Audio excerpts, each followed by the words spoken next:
Welcome back. President Cyril Ramaphosa will touch on a number of topics during his speech, which will be taking place soon. In fact, we've got the economy that remains a thorny subject as government grapples to balance keeping the economy afloat while reducing the spread of COVID-19. So to find out what's likely to be in the president's address, I'm joined now by economist Sifiso Skenjana. Sifiso, thanks a lot for joining us this evening. I mean, South Africa really is at a tipping point where its economy is concerned. Increase in job losses. We're sitting at an unemployment rate of over 30%, coupled there with the fact that we've been sitting in a recession for the last 3 quarters. So in that sense, then, it's a very tricky balancing act to have to obviously look at one side, the state of South Africa's economy and the recovery plan, and on the other side of it, the increasing rate of infections, where South Africa now sits on number 10 globally. Evening, Faith. I think the important point is it really goes back to the initial discussions we had around the importance of not removing your foot off the health accelerator while putting your foot on the economic accelerator. And we've seen kind of economic collapse, really, if I can call it that, where even now the April manufacturing production numbers came out at 49% down, for example. And if you compare those numbers that we saw during the financial crisis, was about a 23% drop. And so it's just showing just the sheer, I think, extent of the collapse that we're seeing in the context of the economy. And therefore, I think, the president certainly has a big challenge around, what, to switch off in the sense of trying to curb the accelerating rate of infections. And I think, what's going to be quite important is ensuring that all of the sectors that lend themselves, I think, to socialization, remain under an increasing amount of scrutiny. And certainly then alcohol and cigarettes continue going to be one of those sectors that we're going to be looking at. Yeah, I mean, on the other side of it, we're talking here about a recovery plan that's been proposed by the president around the development of infrastructure. Do you see that actually being a feasible one indeed? Because as we know, we are wonderful at planning, but unfortunately come short of implementation. Well, I mean, it depends. We've seen the proposal coming from Business for South Africa, and that, I think, was talking about a 1.3 or 1.4 trillion size of investments that's required for the economy. But what we saw from the budget, right, it was really around 100 billion that was earmarked for infrastructure. And infrastructure has a high employment multiplier, a high growth multiplier in the context of South African economy. It's in excess of 3. And so in essence, it means that for every rand you spend, particularly in construction, there's another 2.25 rand that goes into the rest of the economy.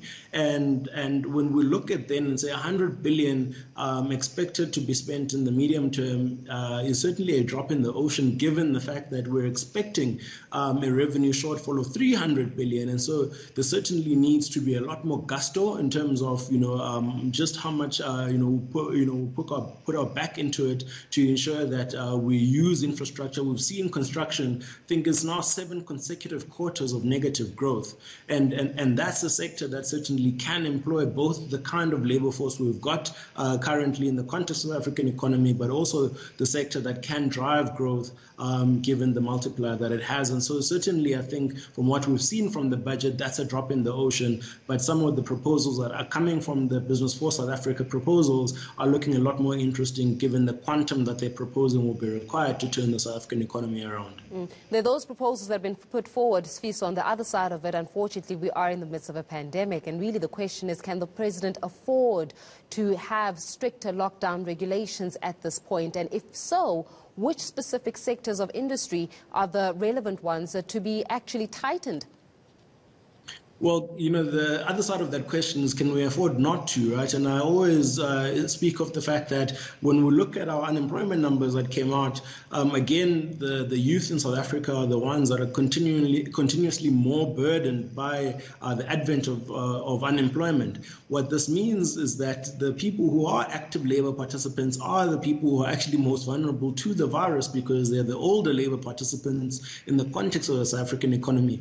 And so the kind of impact it can have on households, given that one person who's an income earner in the conscious South African economy often services 4 to 7 people. And so I think there certainly are, I think there's a burning issue and a burning need now for us to look at, for example, curbing movement and therefore is that I think it's important for us to bring back a harder, curfew post business activity, and as well as I think, over and above that, there are sectors again where you look at, for example, taxis, right? And we're getting a lot of pushback from them insisting on 100% occupancy, but the kind of impact it'll have for spreading infection is certainly going to be problematic. And let's look at rather how we support that industry at a 70% capacity, but we certainly can't afford to have that kind of industry, for example, operating at 100% capacity.